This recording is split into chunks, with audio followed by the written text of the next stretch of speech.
Salut, c'est Loïc. Je te fais aujourd'hui une vidéo pour te parler du trio gagnant de la location en courte durée. Mais avant toute chose, je vais t'inviter tout simplement à télécharger mon guide. Je te l'offre, il suffit juste que tu me donnes ton nom et ton email et c'est mon guide sur l'investissement rentable et l'entrepreneuriat. Voilà, c'est gratuit, tu vas avoir un lien qui va apparaître dans la vidéo, n'hésite pas à le faire. Donc, on parle aujourd'hui du trio gagnant de la location saisonnière. Ce trio gagnant, c'est tout simplement les sites sur lesquels il va falloir que tu sois présent et la stratégie qu'il va falloir que tu mettes en place en priorité pour optimiser au maximum tes locations. Alors je m'explique, il y a des sites qui sont beaucoup plus générateurs que les autres. Dans cette vidéo, je vais te présenter moi ce que j'appelle mon trio gagnant, c'est-à-dire ce qui me génère en gros 80% de mes locations. Et je te ferai une autre vidéo pour te parler des autres sites qui me génèrent en gros on va dire 20% restantes de mes nuits. Ce trio gagnant, il est simple, c'est Booking, Airbnb et un site personnel.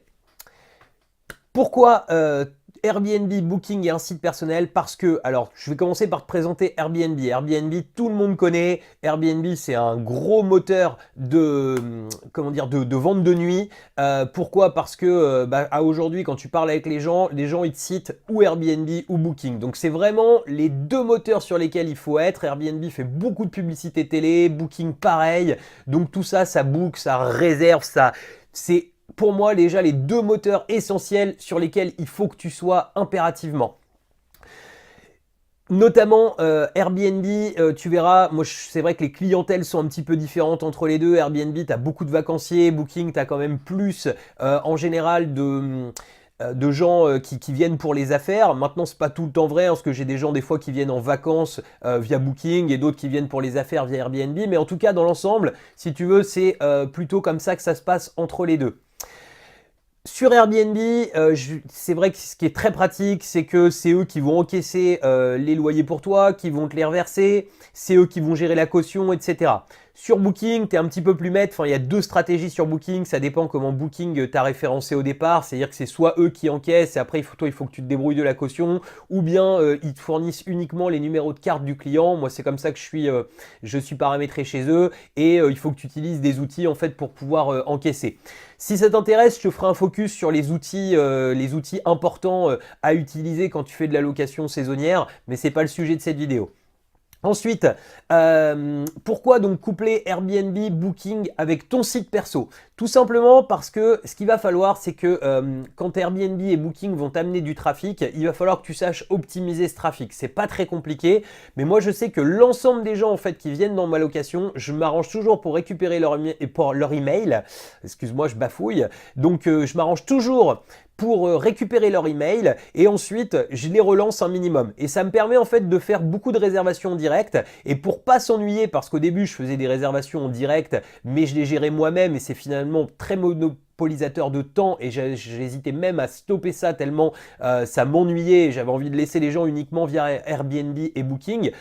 Mais pour ça, j'ai créé un site web. Et l'avantage de créer ton site web, c'est que Airbnb et Booking te prennent toujours un petit peu de pourcentage de chiffre d'affaires.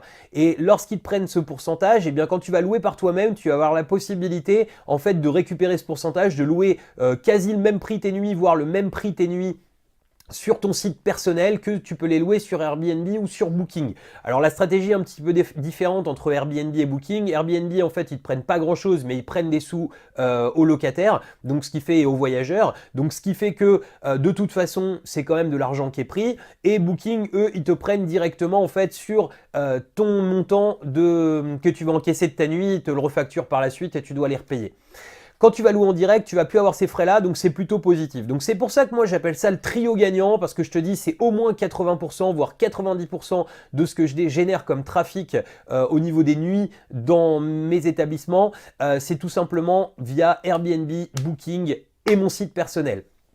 En plus, il y a quand même une stratégie que moi j'utilise plus parce que les gens du Bon Coin m'énervent un petit peu. Avant, on avait la possibilité de ne pas mettre son numéro de téléphone. Maintenant, on est obligé de mettre son numéro de téléphone. Depuis, j'ai abandonné parce que j'en ai marre des coups de fil qui sont pas pratiques et pas cool.